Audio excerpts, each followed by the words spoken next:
Hi everyone, Gianni Di Poce here with you for TheoTrade, and today is Tuesday, February 10th, 2026.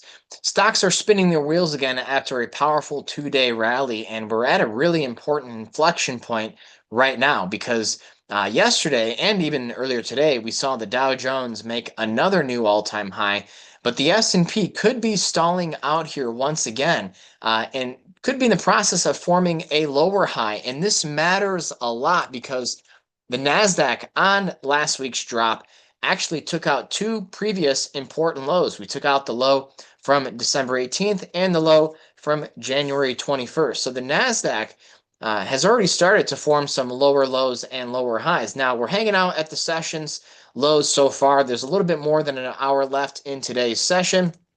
And so you could bid. The short squeeze could continue, but about a week ago, I did take out some downside hedges in QQQ specifically.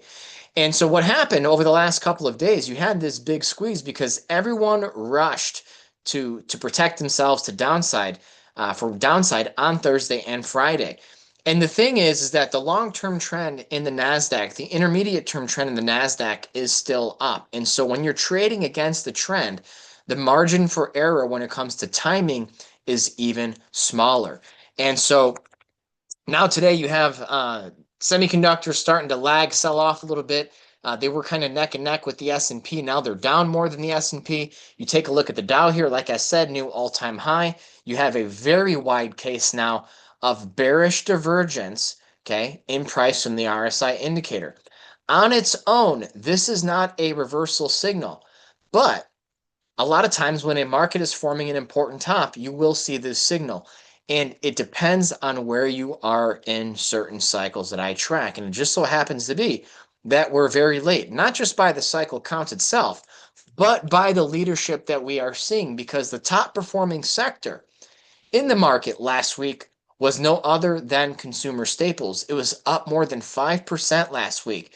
And that is just not simply something that you see in a healthy bull market. Okay. In a healthy bull market, tech is leading. In a healthy bull market, the Nasdaq is making new highs before the Dow. Okay. The Nasdaq hasn't hit a new high since the end of October. Now, today, you are seeing utilities come in with a big bid. It is blowing everything else out of the water. Meanwhile, tech is struggling again. Tech is down. Meanwhile, financials are getting sold pretty hard. And look at this, a lower high in financials. This is a big warning shot. A big warning shot for those willing to pay attention. Now, I do have a reputation of being a bull here at TheoTrade. I want to be very clear about something. Yes, there is an opportunity to be short right now, preparing for more downside hedging, but the bigger opportunity is buying this dip. The bigger opportunity, the more money will be made on getting long after any potential pullback that comes in the coming weeks. Okay, that's going to be the bigger money. So I want to be clear. I'm a long-term bull. I'm an intermediate-term bull. I just see some short-term risks, and I'm protecting myself from that through cash, through hedges. Don't have a lot of longs on right now. Okay, so financials also setting out some warning signs right now. And so why might that be the case? Well, the yield curve is flattening right now. The yield curve is flattening. Bonds are bid. Bonds are seeing a huge bid here today. You take a look at the 30-year Treasury bond, and you took out the high from mid-January. That's a pretty big step in the bullish direction. You take a look at the 10-year note. We haven't taken out January's high yet, and it is still very early in the week, but I'm on record looking for a big low in bonds here in the month of January, and it looks to be setting up. So bonds bidding, not to mention the yen is surging. This is a very classical risk-off environment. You have staples outperforming, utilities outperforming, bonds bidding, the yen surging. There is a reason to be cautious right now. But I'm not trying to say, hey, head for the hills, it's all falling apart. I think it's going to be run-of-the-mill correction. I don't think much is going to change. I think that once the excesses flush out here, you're gonna want to be loaded to the gills in the tech sector, especially.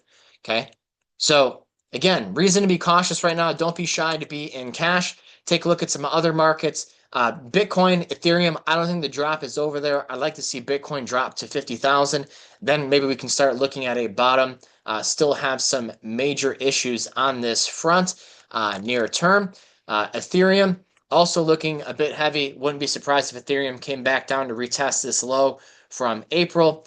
$1,350, $1,400 area. I'd be looking for the decline to slow down around there. Other markets, gold and silver looking to complete some lower highs here. And so I'm still not chasing this on the long side. I'd like to see silver drop as low as, $55, $60. You did get as low as 63.90 here in the March contract in silver last week. Then you had a nice squeeze later. So, earlier today you had some pretty bad retail numbers. You have jobs numbers coming up here soon this week as well. So keep an eye on those. But there does seem to be some risks creeping into the tape right now, and I think they should be heeded very carefully. And of course, we can take a look at crude oil, which is kind of stuck in no man's land. There's a big resistance zone here between 65 and 67, but above support here at 60 to 62. I really wouldn't be fully bearish yet, but you break below that, together with bonds rallying the way they are, I think you got to be a bit more cautious. So right now, the way I'm trading this market, I got a lot of cash on hands. I'm waiting. I'm watching. If I'm going to turn bullish again, I need to see technology outperforming. But as long as that we continue to see consumer staples, utilities, bonds, and the yen all seeing solid bids, I'm going to remain cautious. I'm going to remain skeptical. But again, bigger picture, I am salivating at the idea of buying any sort of dip in this market, especially in tech. So stay tuned. We'll be talking about these strategies in the TheoTrade chat room and, of course, in the Trinity Trade. Thank you so much, everyone, for tuning in. I'll see you next time. Take care.